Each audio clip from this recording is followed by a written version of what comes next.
পুজো মানেই প্যান্ডেল হপিং এবং তার সাথে খাওয়া দাওয়া আলোর রোশনায়ে নিজেকে মাতিয়ে তোলার মানেই হলো পুজো। কি আমাদের কাছে তো তাই, আর আপনাদের কাছে?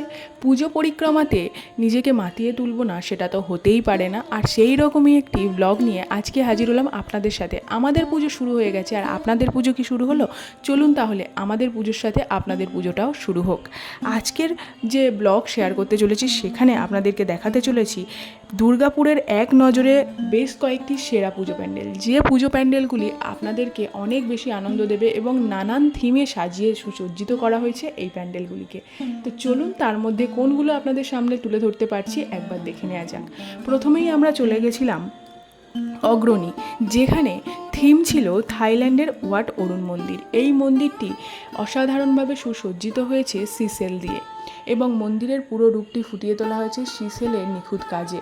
আর এখানে প্রতিমার গায়ে যে ড্রেস এবং অর্নামেন্ট রয়েছে সেগুলোও পুরোটাই সেজে উঠেছে এই সিসেল দিয়ে। অসাধারণ হাতের নিখুঁত মেলবন্ধনে তৈরি এই থাইল্যান্ডের ওয়াট অরুণ মন্দির।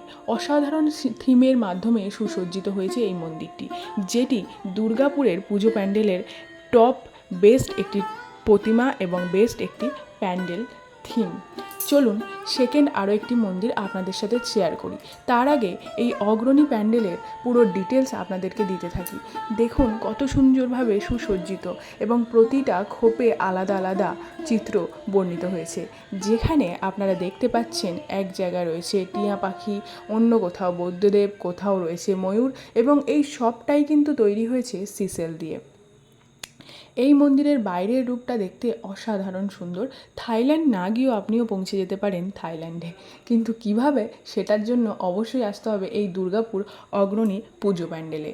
তো দেখুন মন্দিরের এই বাইরেরও পুরো কাজটা কিন্তু সিসেল দিয়ে তৈরি। অসাধারণ সুন্দর লাগছে এবং লাইট শোয়ের মাধ্যমে মন্দিরটি অনেক বেশি সেজে উঠেছে। এরপর চলে যায় আরও একটি প্যান্ডেলে, যেটা হলো নবারণ। এই নবারণের থিম কি রয়েছে সেটা তো জানাবোই, তার আগে জানাই এখানে যে মন্দিরের কাজটি করা হয়েছে, অর্থাৎ প্যান্ডেলের যে কাজটা করা হয়েছে সেই প্যান্ডেলের কাজে থিম ছিল যক্ষ রাজার গৃহ। এখানে পুরো এই থিমটি ফুটিয়ে তোলা হয়েছে প্লাস্টিক এবং গ্লাস, প্লাস্টিকের গ্লাস এবং ফাইবার, এই নানান কিছু দিয়ে ফুটিয়ে তোলা হয়েছে।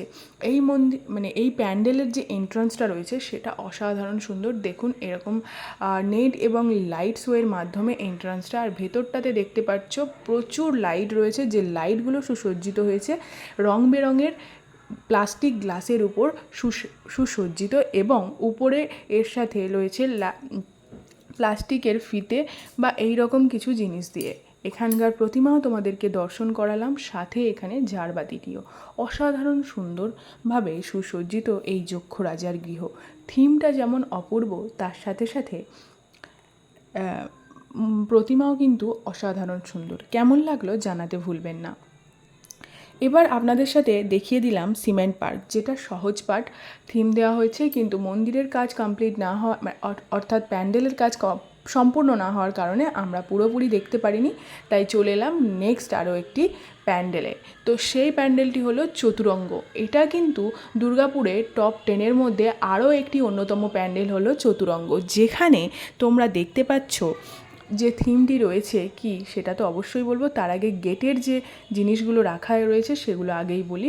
উপরে বেতের কাজের মধ্যে সুন্দর লাইট করা হয়েছে এবং ল্যাম্পগুলো তৈরি করা হয়েছে। সাইডে মাটির কাজে সুসজ্জিত এই গেট ক্রস করলেই তোমরা দেখতে পাবে সুন্দর একটি প্যান্ডেল। যে প্যান্ডেলের থিম কি রয়েছে সেটাও তোমাদেরকে জানাই। এখানে রয়েছে যে থিমটি তোমাদেরকে দেখাতে চলেছি সেটা হচ্ছে সোনার বাংলা। তো এই চতুরঙ্গতে যে সোনার বাংলা তৈরি হয়েছে তা কিন্তু অসম্ভব সুন্দর, যেখানে চারিদিক দিয়ে নানান শিল্পী এবং আমাদের অনেক পুরানো শিল্পীদেরকে ফুটিয়ে তোলা হয়েছে ছবির মাধ্যমে। এবং এইখানে তোমরা দেখতে পাবে ঝুড়ি, বেতের কাজ এবং গাছের যে অংশগুলো রয়েছে ডাল, সেগুলোকে কালার করে এখানে দেওয়া হয়েছে। তো এই চতুরঙ্গের যে তোমরা থিমটা দেখতে পাচ্ছ এটা হলো সোনার বাংলা। আর এটাই ছিল প্রতিমার এক অপরূপ সৌন্দর্য তোমরা দেখতে পাচ্ছ। এবার এই প্যান্ডেল শেষে আলোর রোশনাইয়ে হাঁটতে হাঁটতে এগিয়ে গেলাম আরও এক প্যান্ডেলের দিকে। তো চলুন দেখানো যাক এবার কোন প্যান্ডেলের দিকে আমরা এগিয়ে পড়লাম। এবার আমরা এগিয়ে পড়লাম সেই বিখ্যাত এক দুর্গাপুরের প্যান্ডেল, যা হচ্ছে উর্বশী, অমৃতসরের স্বর্ণ মন্দির এখানকার থিম। এই প্যান্ডেলের যে থিম আপনারা দেখতে পাচ্ছেন, অমৃতসরের স্বর্ণ মন্দির, অর্থাৎ আপনি যেন পাঞ্জাবে চলে গেলেন।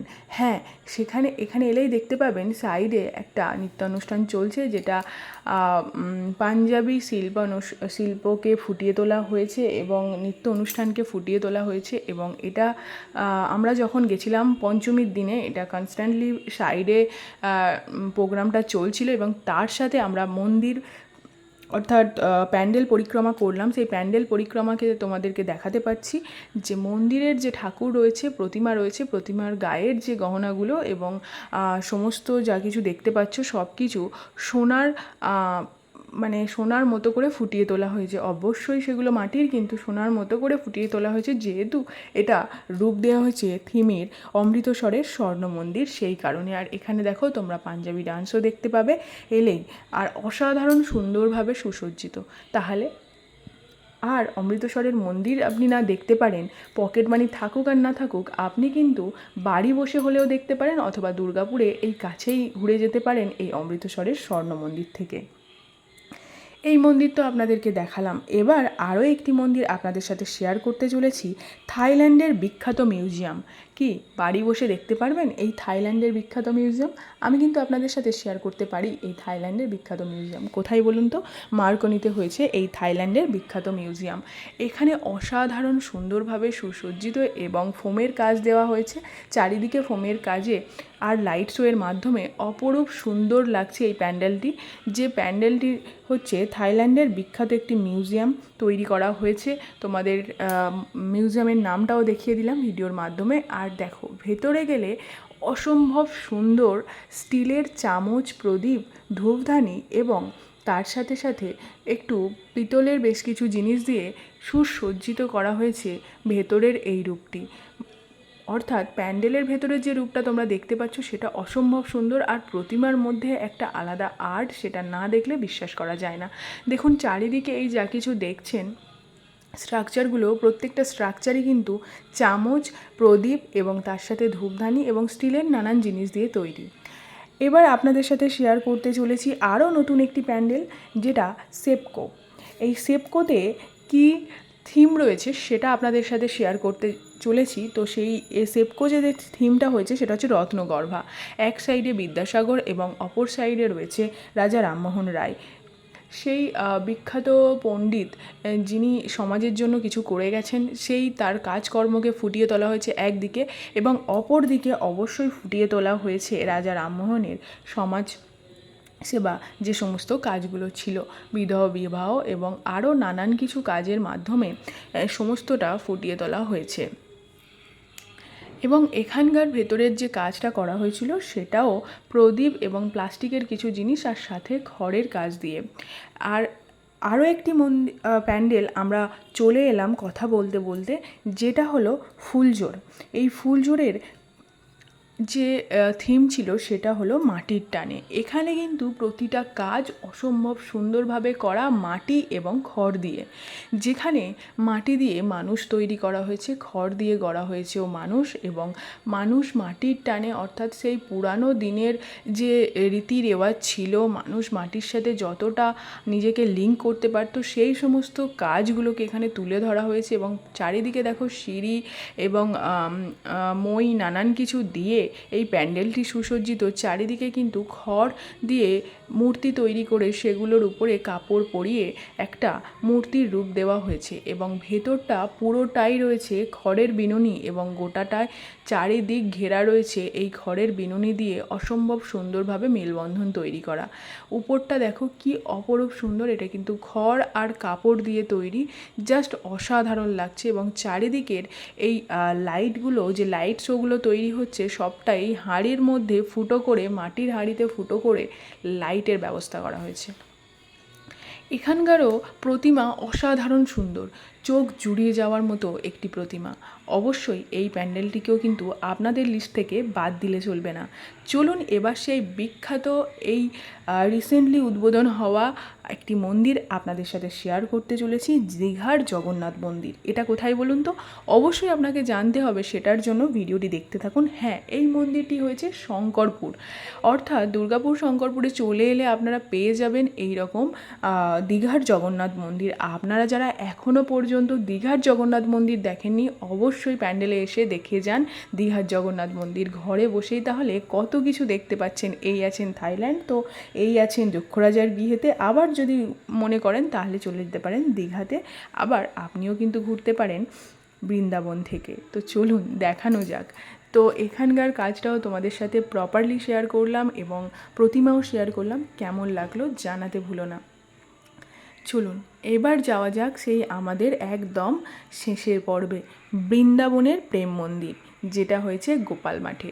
অসাধারণ সুন্দর কৃষ্ণের নানান কাহিনী এখানে তুলে ধরা হয়েছে এবং অসম্ভব সুন্দরভাবে সুসজ্জিত এই প্যান্ডেল, যা 40তম বর্ষ পূরণ করলো।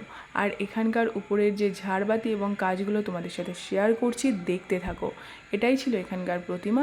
এখানের প্রতিমাও হয়েছে অসম্ভব সুন্দর এবং সুসজ্জিত হয়েছে প্যান্ডেলটিও। এখানে করা হয়েছে বেশিরভাগই ফোমের কাজ। ফোমের কাজের মাধ্যমে ফুটিয়ে তোলা হয়েছে এই প্রেম মন্দিরটি। তো আপনাকে তাহলে বললাম, এক ভিডিওর মাধ্যমে কত জায়গা ঘুরতে পারেন সেটা নিশ্চয়ই দেখেই নিলেন। তো আজকের এই পুজো পরিক্রমার ব্লগ আপনাদের কেমন লাগলো জানাতে ভুলো না। আর আপনারা এখনও পর্যন্ত দুর্গাপুরের কোন কোন প্যান্ডেল ঘুরলেন সেটা কমেন্ট সেকশানে জানাতে একদমই ভুলবেন না। আর হ্যাঁ,